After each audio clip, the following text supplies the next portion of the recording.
Do you see कि यहां से कोई ब्रेक थ्रू होगा, कोई चलेंगे? मतलब 9 मई अगर तो ये रियलाइजेशन है कि महमूद खान अचकज़ई साहब को इन्वॉल्व किया जाए, तो ये तो बहुत पहले भी किया जा सकता था। इस चीज़ें तो साइड बाय साइड चलती रहती, केसेस चलते रहते, 9 मई के केसेस भी चलते। तो आपको क्या लगता है कि नथिंग डूइंग, माफ़ी के बगैर कुछ नहीं चलेगा? समीर साहब, बतौर सहाफ़ी तो हमें पहले ये देखना है ना कि फैक्ट्स क्या हैं, कौन किसके पास गया है। आज स्पीकर चैम्बर में गए हैं पाकिस्तान तरीके इंसाफ वाले, जिसमें महमूद अचकज़ई भी शामिल थे, बैरिस्टर गौहर भी थे, उमर अयूब भी थे और असद कैसर भी थे। इन्होंने मुलाकात की गवर्नमेंटल पार्टी के साथ और वहाँ पर अचकज़ई साहब ने खुद से इनिशिएट कर दिया कि जी बातचीत करनी चाहिए। सो इनिशिएट जो गुफ्तगू हुई है, जैसे मुलाकात होती है तो बातों से बातें निकलती रहती है। I don't think this is a formal invitation या this is a formal request from PTI side या formal invitation from the government side. तो इसको ऐसे ही लेना चाहिए। सबसे बड़ा डील ब्रेकर, सबसे बड़ा इम्पास तो बीच में मौजूद है। किस चीज़ पे बात होगी? आज भी पाकिस्तान तरीके इंसाफ जो बात करने के लिए गई है, वो ये बात करने गए हैं कि जी इमरान खान की जेल में सहूलियात मज़ीद बढ़ा दी जाए। कौन सी चाहिए फैसिलिटेशंस? पाकिस्तान तरीके इंसाफ से मैं कम से कम ये जानना चाहती हूँ कि क्या फैसिलिटेशंस आपको मज़ीद चाहिए। सब कुछ तो जो आपकी क्लास है, बी क्लास प्रोवाइड होती है, उसके मुताबिक तो सब कुछ प्रोवाइड हुआ हुआ है। तो कौन सी ऐसी चीज़ है जो अब मज़ीद चाहिए? कौन सी ऐसी चीज़ है? क्या फ़ोन की सहूलत चाहिए? जो कि खबर आई थी कि जितने लोगों को वहां से जो पूरा एक नेटवर्क था, गैंग था वहां पे, जो कि फैसिलिटेटिंग गैंग था, उसको वहां पकड़ा गया, बर्नर फोन्स वहां से निकले। तो क्या फ़ोन की सहूलत चाहिए या कुछ और सहूलत क्या चाहिए, किस लिए चाहिए? और मुझे पर्सनली बतौर सहाफ़ी मुझे बड़ा अफसोस होता है। देखिए इस वक्त मुल्क में दहशतगर्दी बहुत बड़ा मसला है। Ex prime minister enjoys the privileges in prison, वही चाहिए होंगी, इससे ज्यादा तो कुछ नहीं मांग रहे। मजीद क्या चाहिए? वो सब तो मिल रही है ना। फ्रिज एक था, फ्रिज तो मेरा ख्याल है कि वो उस बी क्लास में शायद आता नहीं है। उसके अलावा भी वो एक, आपने तस्वीरें वगैरह तो देख ली होंगी जो मैंने भी वहाँ पर डाली थी ट्विटर वगैरह पे, कि वो उनके पास रूम कूलर भी है, एसी की सहूलत भी है, टेलीविजन भी एक एलसीडी लगा हुआ है चंद इंच के हवाले से, खाने पीने की सहूलियत। तो सहूलत कौन सी चाहिए? If we remember, just like to refresh my memory, if we remember कि जब PMLN की लीडरशिप थी जेल में, तो तब भी साइड पे मुज़ाकरात तो चल रहे थे ना कहीं चल रहे थे, कैसे भी चल रहे थे, कुछ ना कुछ चल रहा था। लेकिन मैं उसकी बात कर रहा हूं कि there should be someone sitting on the table. Noon ने या पीपल्स पार्टी जब इस तरह से ज़ेर अताब थी, कि उन्होंने कभी कहा था कि हम पॉलिटिकल पार्टी से नहीं करेंगे, we will only talk to establishment? नहीं, उन्होंने कहा नहीं था, लेकिन वो करते भी नहीं थे, वो कर भी वही रहे थे। तो सभी की होती है ना, ख्वाहिश तो सभी की होती है। सही है, जहां से आगाज होता है इख्तिताम भी वहीं पर आकर होता है। लेकिन पाकिस्तान तरीके इंसाफ ने तो इसको ऑन रिकॉर्ड ले आए हैं। I agree to the point ले आए हैं। बिल्कुल ठीक है। तो this is the impediment, this is a deal breaker from the very start, for even the deal being initiated, this is a deal breaker. There was a deal being initiated, because कल एहसन इकबाल साहब यही कह रही हूं ना कि deal के start होने से पहले ही ये तो डील ब्रेकर है कि एक फरीक कहता है कि हमने बातें नहीं करनी आपसे, हम तो एस्टैब्लिशमेंट से बात करेंगे। तो आज अली बैरिस्टर दूसरा फरीक कहता है कि जी आप, उन्होंने तो वेलकम किया कि महमूद खान अचकज़ई की फॉर्मल इनविटेशन, पार्लियामेंट मौजूद है, बात किस पॉइंट पे बात करेंगे? मुज़ाकरात करने पर एतराज नहीं। ज़मीर हैदर किस पॉइंट पे बात करेंगे? पाकिस्तान तहरीक इंसाफ का एक उसूली मौक़िफ़ है कि आप मैंडेट चोर हैं, PMLN पीपल्स पार्टी वाले, हमारा मैंडेट वापस करें, फ्रेश इलेक्शंस करवाएं। तो किस पर बात होगी? नून कहती है कि हमने इलेक्शंस नहीं करवाने। अभी if there was any starter for this negotiations, there cannot be any starter. I don't think there is any need for any talks, for any negotiations. मैं ये बात कर रहा हूं कि if there was any starter, तो क्या माफी के बगैर बिल्कुल कोई गुंजाइश ही नहीं है कि माफी पहले है उसके बाद anything would start, anything? ये मेरा ज़ाती तज्जिया है कि देखिए एस्टैब्लिशमेंट इस मुल्क की एक हकीकत है और इस मुल्क में एक स्टेक होल्डर है। नेशनल सिक्योरिटी, पॉलिटिक्स, पाकिस्तान की टोटल एनवायरनमेंट, ओवरऑल एनवायरनमेंट, ये सब जुड़ी हुई है इन सब चीज़ों के साथ। सो अगर आप ये कहेंगे कि 9 मई पे एस्टैब्लिशमेंट अपने इस मौक़िफ़ से पीछे हट जाए, and this is not a popular demand as you mentioned, this is a legitimate, logical and above all legal demand कि आप माफ़ी मांगें तो आपके ऊपर से केसेस वगैरह जो फ़रीक़ मुतासरा है वो माफ़ करने की अथॉरिटी रखता है। तो यहाँ पर फ़रीक़ मुतासरा बराह रास्त हुकूमत नहीं है, क्योंकि फ़ौजी तनसीबात पे हमले किए गए। सो इस वक्त जो मुतासरा फ़रीक़ है बराह रास्त वो एस्टैब्लिशमेंट है। एस्टैब्लिशमेंट जहाँ तक मेरा अंदाज़ा, मेरा तज्जिया या मेरी इत्तलात हैं, 9 मई पे माफ़ी के मुतालबे से पीछे नहीं हटेगी। और इमरान खान ने, let's keep it in mind, और मेरा ख्याल है कि इमरान खान को इस पर माफ़ी मांग लेनी चाहिए। अभी बहुत सी बलोच साहब ने कहा कि जनरल फैज हमीद के अरेस्ट होने के बाद, कोर्ट मार्शल इनिशिएट होने के बाद, पैनिक कर गए हैं पीटीआई वाले ज्यादा? Is it so? जलसा तो नहीं हो सका ना।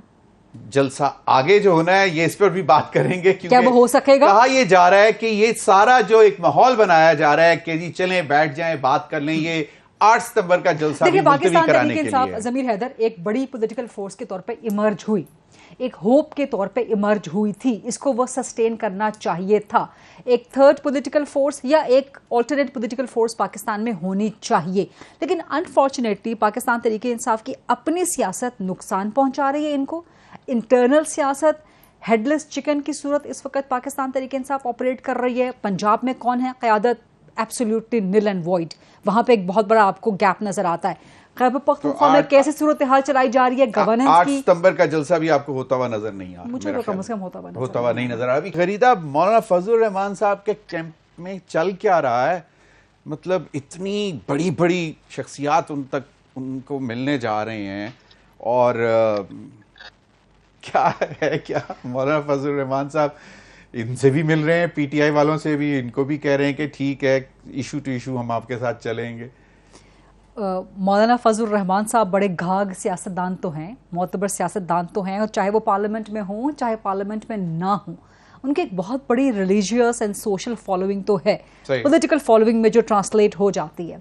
अब सीटें तो पार्लियामेंट में JUIF की उतनी ज़्यादा नहीं हैं, लेकिन जो मौलाना का अपना वेटेज है, पॉलिटिकल वेटेज, वो बहुत मैटर करता है और पाकिस्तान तहरीक इंसाफ को सूट करता है कि एक ऐसी शख्सियत जो कि मोतबर है, जिसकी एक फॉलोइंग है, रिलीज फॉलोइंग भी है, जो कि पॉलिटिकल फॉलोइंग में ट्रांसलेट हो जाती है, जो धरना देने के, जलसे जुलूस करने के, बहुत बड़े बड़े जलसे जुलूस करने के, जो कि बज़ाहिर एंटी एस्टैब्लिशमेंट भी आजकल है, जिसका बयानिया हमारे साथ सूट करता है और वो हमारे साथ आ गए, हमारे कैंप में आ गए तो हमारा वेटेज बढ़ जाएगा ऑपोजिशन का।